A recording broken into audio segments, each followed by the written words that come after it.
VS Boss, Canada, SA, Australia, UK. Yes, sir. South Africa. They say India. Zimbabwe myself. It's up right now. It just be I DJ Tina aka Ice by Outer Ice by Entertainment. As me proudly present to you this album, Southern Yama album, Ice by Entertainment. Yes, I am DJ Tina Production, Ice by Production, Ice by Entertainment Production, Zimbolicious Production, 2011 to 2012 Production. Yes, it's up right now. Me have introduced me new album, the one me call Southern Yama. And right now, me have introduced all these songs in the album. Right. That introduce album, me tenga album rangu, tenga album rangu. Daita mari. Yes, boss.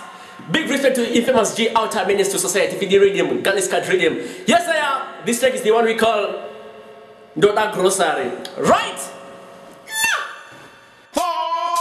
Kwasha tasanga ndoda grocery kumba wana rufane ndara kwasha ndoda mafuta ndoda drink ndoda mazoe nekoko kwasha Murni tuka kana ime mchindi kumira mari Wana skanye wana kansi ya khanzi handinga gari Diriku tamrandi nentara kana hopa dirari Uriku tondrandi jiroro naga fuga kajari Ambia baru neta kwa zimkwasha ndoda grocery Pese ronandi wana kwa dirimkwasha ndoda grocery Wana funga kuti ini naga wina lottery Umwenzangu taka fachi kwa mati kumochari Ambia baru kuneta kwa zimkwasha ndoda grocery Pese ronandi wana kwa dirimkwasha ndoda grocery Wana funga kuti ini naga wina lottery Umwenzangu taka fachi kwa mati kumochari Wana funga ndine marise ya shoni konari Kugara pachi mambo gara penyu weshi royari Abazive kutinda ngofanana na mokari Umata topika songo tenerera rokari Utabrandi nga tabrandi charamba ndiri royari Daramba shekuba jajirobari nefojari Kana barbaso shari inindine mamorari Babrendi no berenga pamwene kufeka rosari Ambia barguneta kwa zimkwasha ndoda grocery Pese kono dimona kwa dirimkwasha ndoda grocery Wanofunga kuti ini naga wina lottery Umwenzangu taka fachi kwa mati kumochari Ambia barguneta kwa zimkwasha ndoda grocery Pese kono dimona kwa